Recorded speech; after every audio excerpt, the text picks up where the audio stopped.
Welcome to the deep dive. If you're tuning in today, it might be because you're looking for some immediate understanding, maybe even a path forward from alcoholism. We know that can feel like a really isolating place, often described as a seemingly hopeless state of mind and body. Hmm. So our mission right now is to unpack a really foundational text, one that's guided so many people out of that hopelessness.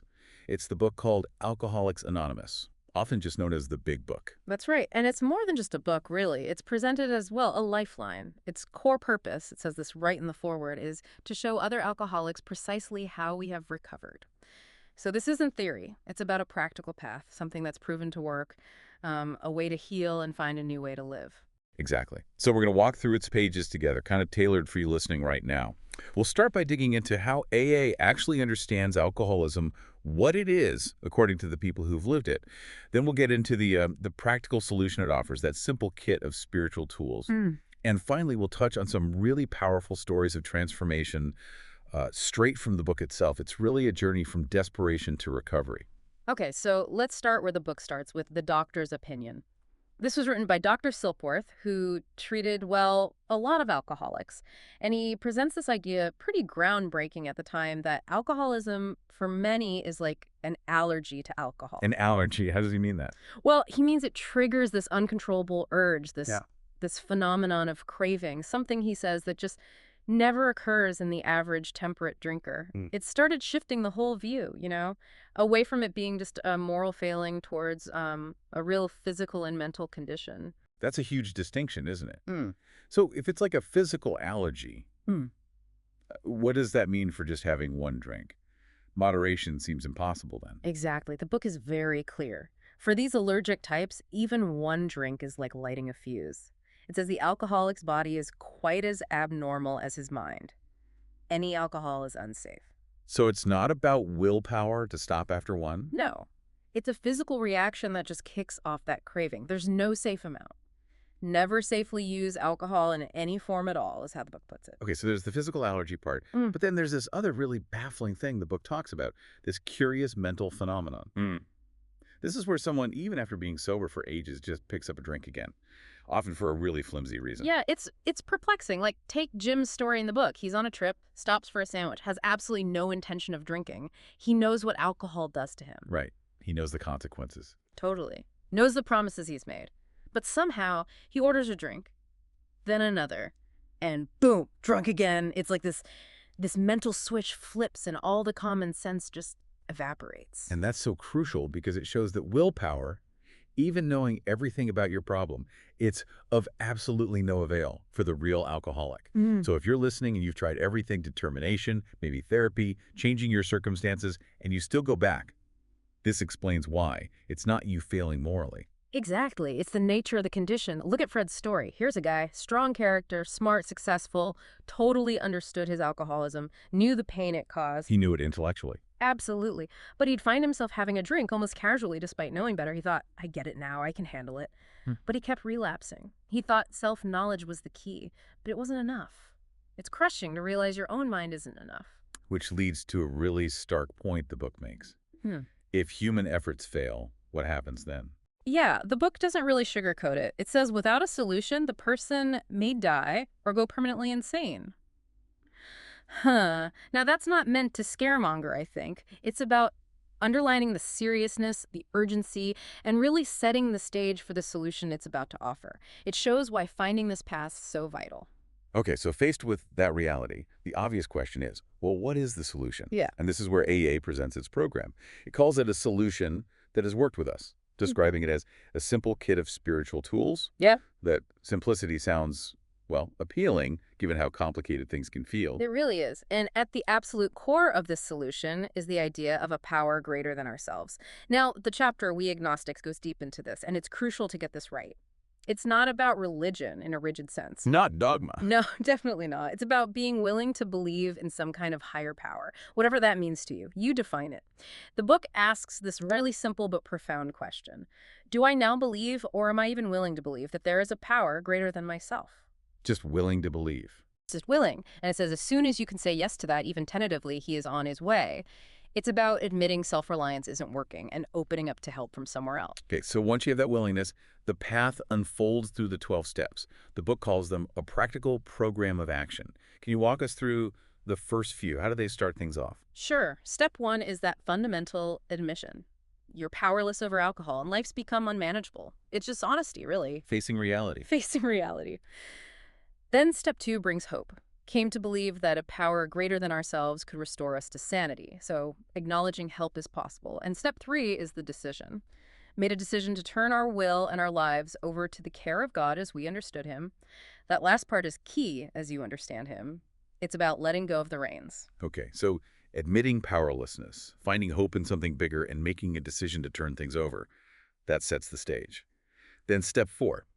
That's the inventory, right? Taking stock. Exactly. And the analogy they use is powerful. Like a business that doesn't take inventory goes broke, individuals need to take stock, honestly. Flaws, fears, and especially resentment. Resentment seemed really key in the book. Oh, huge.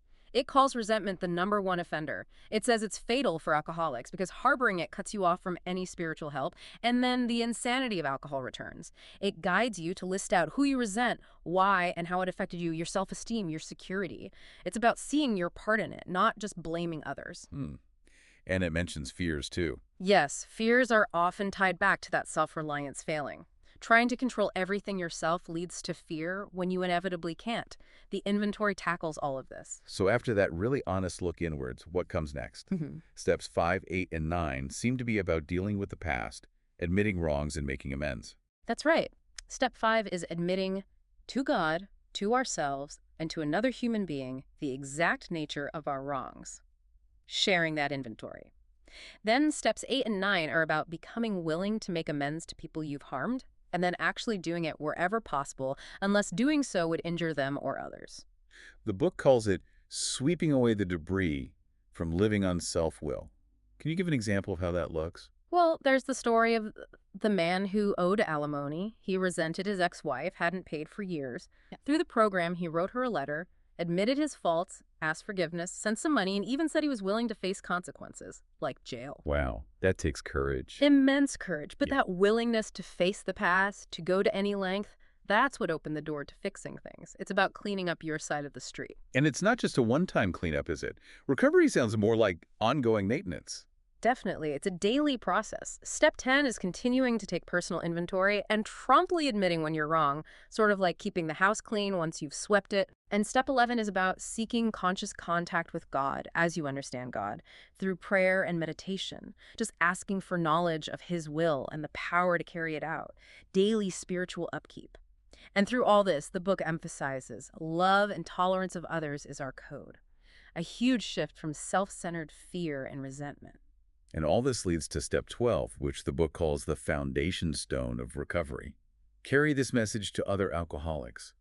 Why is helping others so critical? It seems counterintuitive, right? When you're struggling, how can you help someone else? But the book insists that working with another alcoholic, sharing your own experience, strength, and hope is the best way to stay sober yourself. It gives you immunity from drinking, it says. You solidify your own recovery by giving it away. Precisely. It makes the program real, keeps it fresh, fosters gratitude. It's this amazing cycle where giving helps you receive.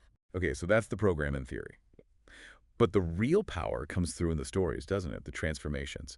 Like Bill W., the co-founder, he talks about this profound psychic change, almost electric. What was he like before that? Oh, completely broken. His own doctor called him a trembling, despairing, nervous wreck. Basically given up for lost. It's hard to imagine. Yeah. But after he embraced these ideas, that same doctor saw him as brimming over with self-reliance and contentment.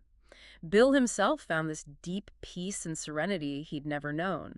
It shows no one is too far gone. And it works even for skeptics. There's the story of the unbeliever.